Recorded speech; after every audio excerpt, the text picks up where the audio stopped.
It's not. Okay, it's going to be another mixtape review. This is going to be Kota Ibushi on the American Indys. I thought Kota Ibushi would be a really cool choice for the next mixtape series. But yeah, this is Kota Ibushi on the American Indys. I got 10 matches for you.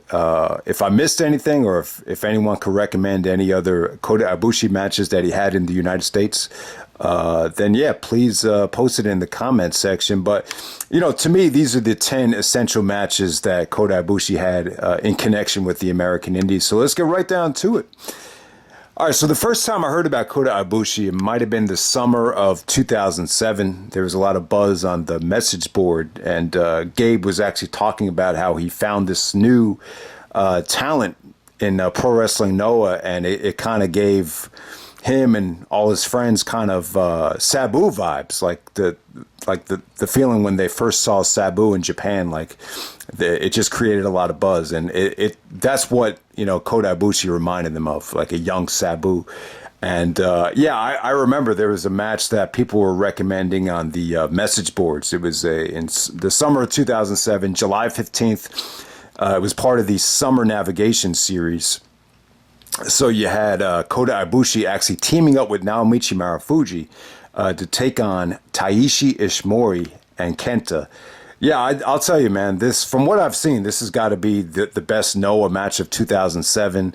I think this match is incredible. I mean, this has got to be one of the best tag matches I've ever seen. So if you haven't seen it yet, definitely check it out.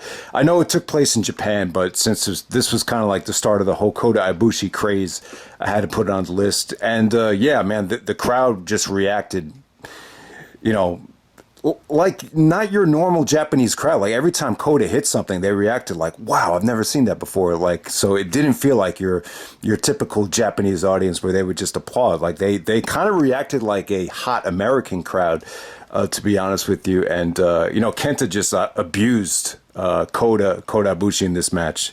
It definitely had like a teacher versus student type of feel whenever those two were in the ring.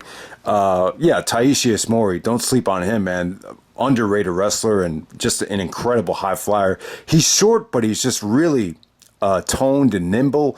You know, the way he actually popped up and hit that Hurricanrana without even, you know, hitting the ropes. He was able to just jump up and actually do a Hurricanrana. I've never seen it done that flawlessly before. So yeah, Taiji is more underrated high flyer. I remember they brought him into Ring of Honor's Border Wars 2013 against Eddie Edwards. But yeah, he had a great showing here, and yeah, just an incredible amount of athleticism from Ibushi.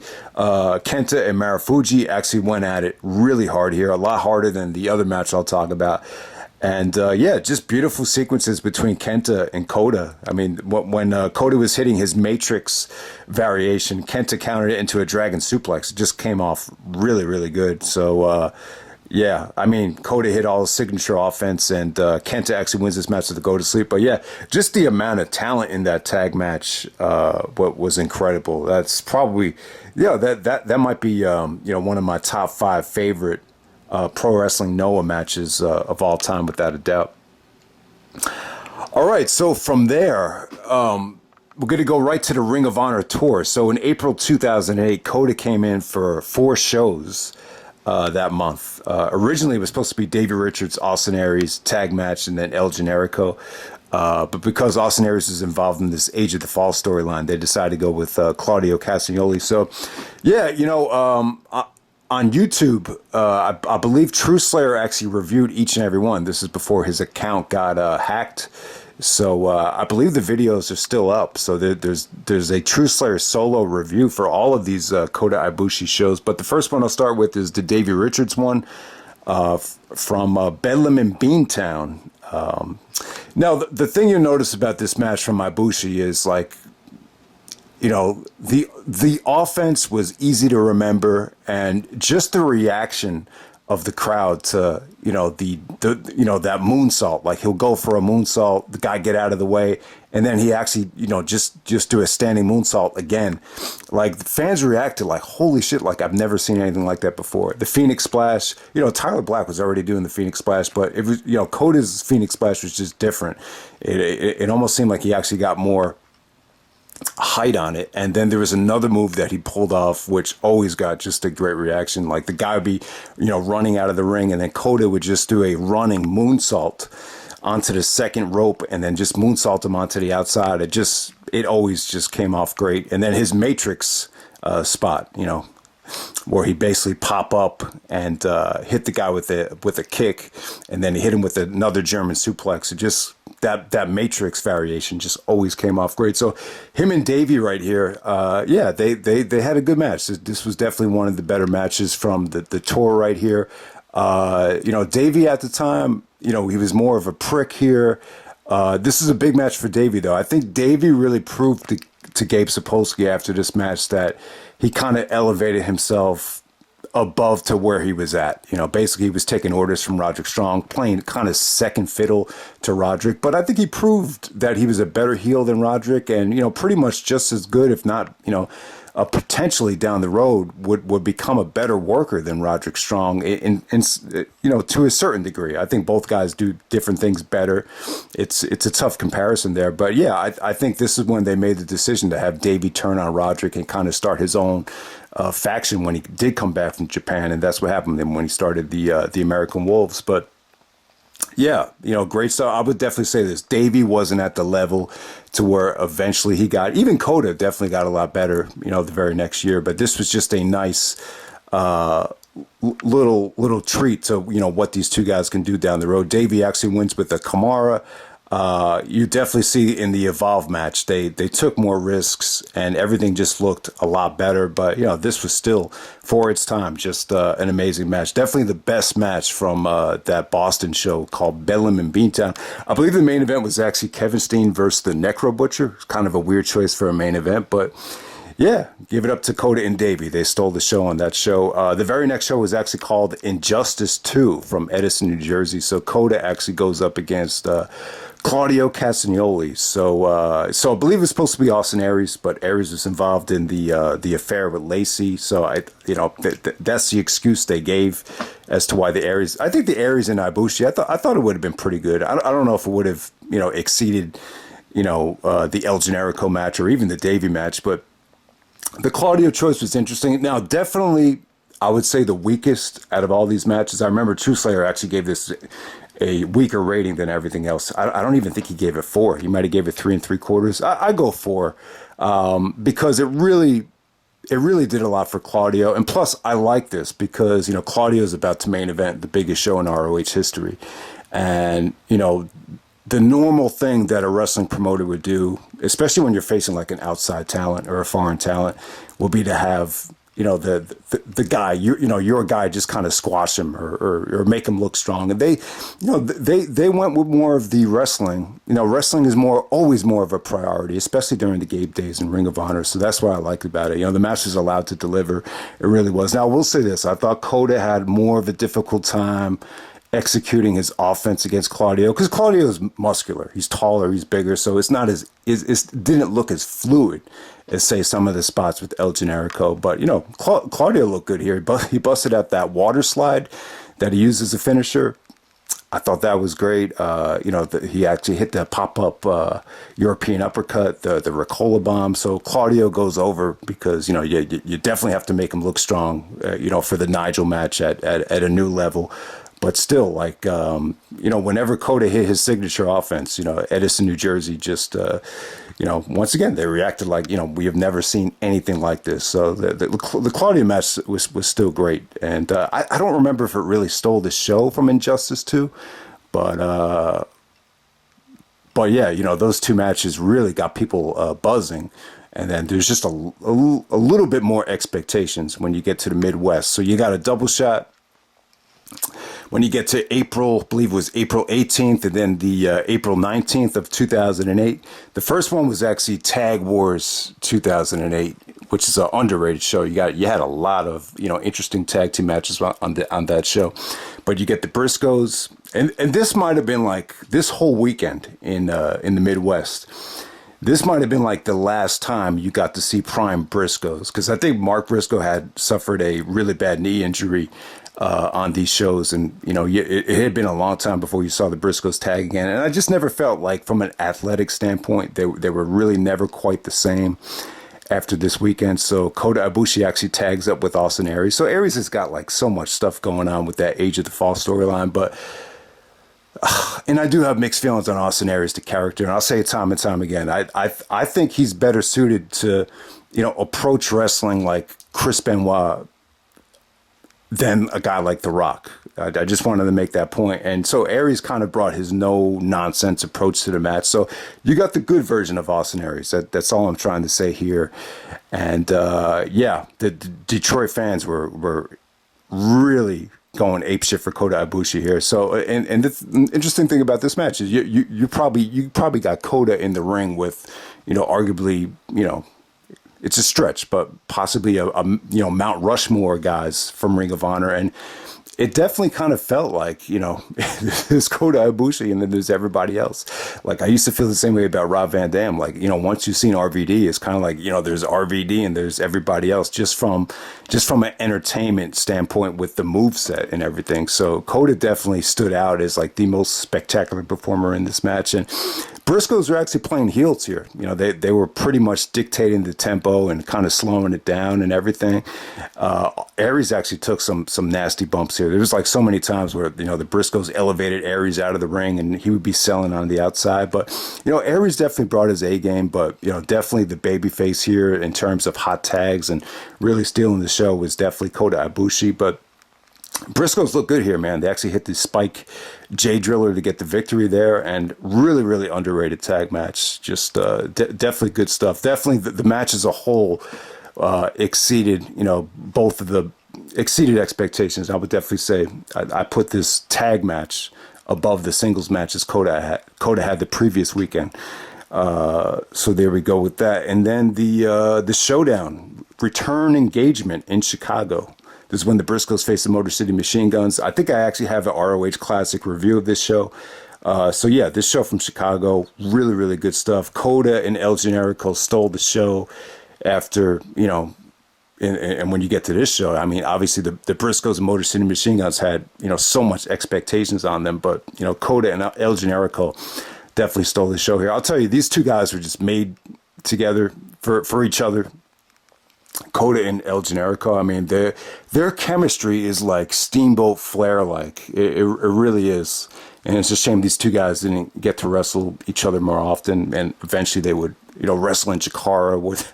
They were really, you could definitely argue that they put CHIKARA on the map to a degree. But yeah, I mean, El Generico was just perfect for Kota's moveset here. I just thought everything just came off great. This was definitely, the best match Kota had, during this tour. So if you haven't seen it yet, definitely check it out. I mean, it went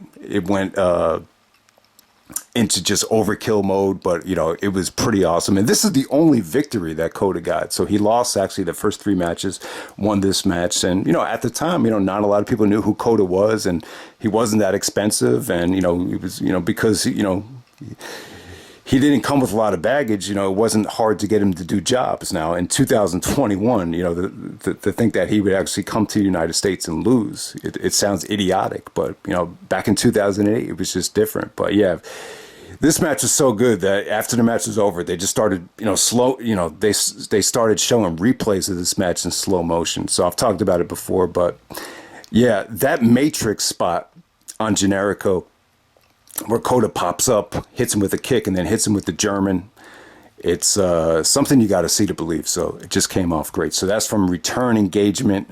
Definitely the best match Kota had in Ring of Honor, without a doubt. So if you haven't seen it yet, definitely check it out. All right, so the next match, we're going back to Japan here. Ring of Honor went to Japan in September for a couple of shows. You had Battle of the Best, and then you had Tokyo Summit. So Tokyo Summit was more, I think Battle of the Best was more of a Dragon Gate show, and then Tokyo Summit was more of a Noah show. So here you had Kenta teaming up with Kota to take on Naomichi Marufuji and Katsuhiko Nakajima. So yeah, this was good stuff. So the match actually goes to a half-hour time limit.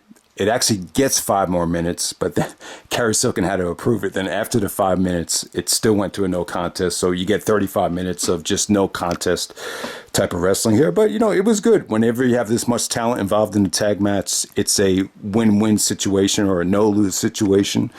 And what really stood out here? So Kenta and Marufuji, you pretty much just saw strikes between them. They didn't get as physical and as crazy as they did in that Noah match from 2007. But you notice about this, Kota and Nakajima are just trying to, you know, they're still trying to make a name for themselves. So you saw just innovative stuff from Nakajima in terms of kicks. You saw Kota really, you know, he was really the only one doing high spots out there, really putting his body on the line. So this was good, man. This was just good. You know, these are probably, you know, my favorite Japanese wrestlers to watch at that time.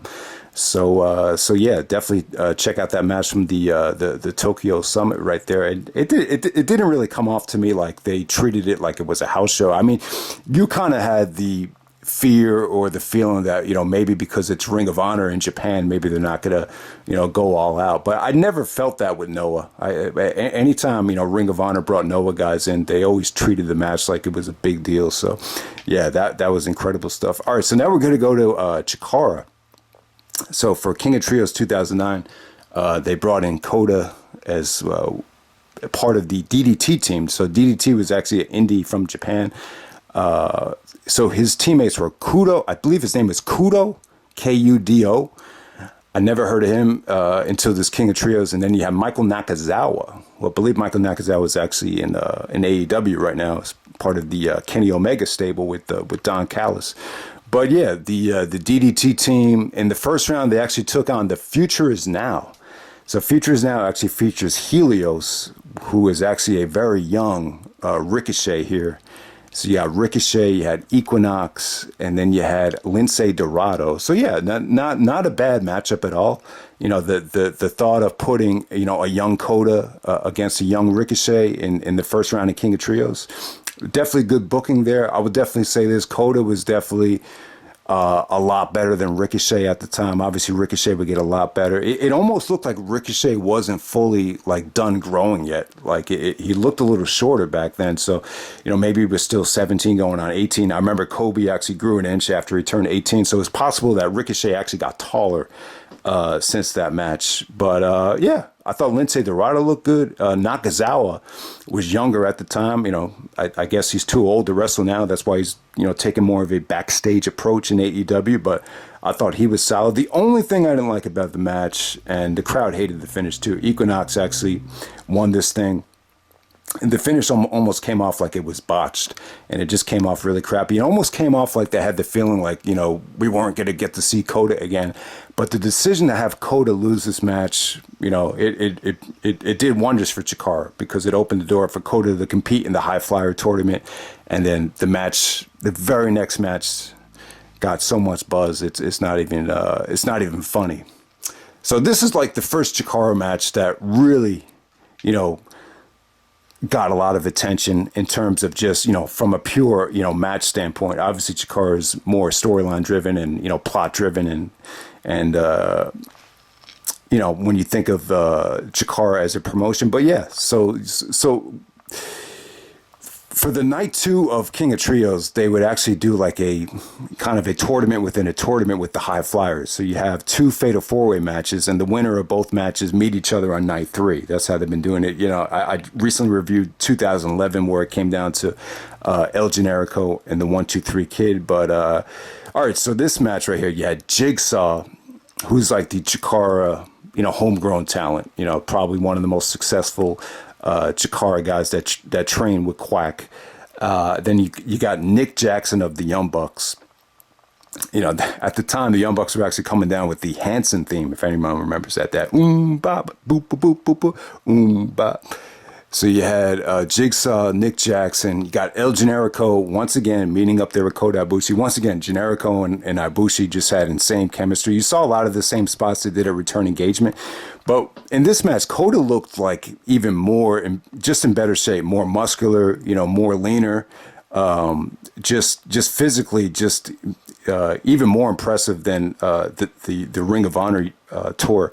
But yeah, if anyone has not seen this match, it's an incredible sight to see. This might be like the most amazing thing I've ever seen in wrestling. Like, you know, the match is kind of short, but I'll say this, like, from a entertainment standpoint, from a replay standpoint, I don't know if there's any match in pro wrestling history where I could go back to time and time again more than this.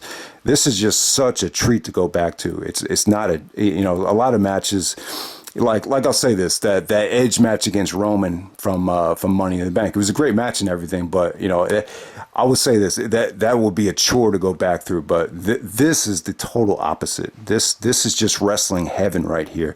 And I don't think anyone expected this match to be that good. You know, fans are actually chanting 5-star match after it was over. So it was actually an elimination match. So I believe the first one to get eliminated was actually El Generico. But before Generico got eliminated, like, he pulled out some incredible things. The torpedo DDT came off great through the ring post. I mean, there was just so many, like, sequences. It was like bang, bang, bang. So one of those matches where you have to see it to believe it, almost had like a video game, you know, type of feel to it. And yeah, Nick Jackson looked awesome too. Like, this is when the Young Bucks really started making a name for themselves. And, you know, Nick looked incredible here. Just his offense, just the way he moved around the ring, it just came off great. So it actually came down to Kota and Jigsaw. So you got the Chikara guy out there, and then you have the whole crowd just chanting for Kota, even though you got a Chikara homegrown talent out there. So it just kind of proved to me that a lot of people were there just to see Kota. And yeah, just amazing stuff. So Kota actually wins with the Phoenix Splash. But yeah, this might have been like the best match I've ever seen that was, you know, under, I think it went like under 12 minutes. Maybe it was like 11 minutes and some change. But, you know, probably the most entertaining match I've ever seen under, you know, 15 to 12 minutes, without a doubt. And then the main event, or not the main event, but the finals of the Rey de Valladores tournament, you got Kota up against Player Dos. So Player Dos is actually in AEW right now. He's part of the Dark Order. And, you know, when I think about Player Dos, the highlight of his career to me was 2012 in PWG, where I believe the Super Smash Brothers won DDT 4 2012. And you could argue that Player Dos was actually the MVP of that tournament. In 2009 here, I would say this. He wasn't quite as good as he would eventually become. I would say he's better. He's more athletic than he is now in AEW. But this match right here, it's tough, man. It's tough. It's tough to follow what you just saw in that 4-way match. So this match doesn't get any attention at all. But I thought Kota and Player Dos worked a really, really good match, man. Underrated stuff. I would say the problem with this match is when you watch this match, Player Dos looks a little bit like a poor man's El Generico. They're kind of wearing like the same attire, like almost the same mask and the same, you know, pants or the same tights. But, you know, he's a little bit shorter, and he's just not as good as El Generico. So when you're watching this match, it's just like, you know, like it looks like he's fighting El Generico, but that's just not him. So, but take nothing away for Player Dos. I still thought he was cool. He actually got to, you know, show what he can do. He busted out like some nice, you know, corkscrew-like high spots.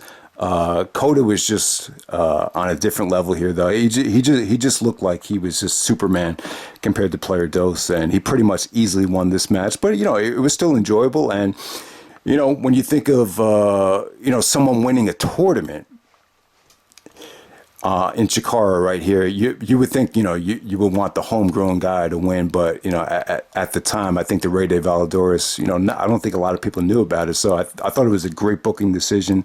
From a historical standpoint, you want to put over the tournament. So the best way to put over a tournament is to have, you know, the best guy win the tournament, just to set the tone for how prestigious it could be. So the fact that Kota won that Rey de Valladores, I thought it was a really, really good choice.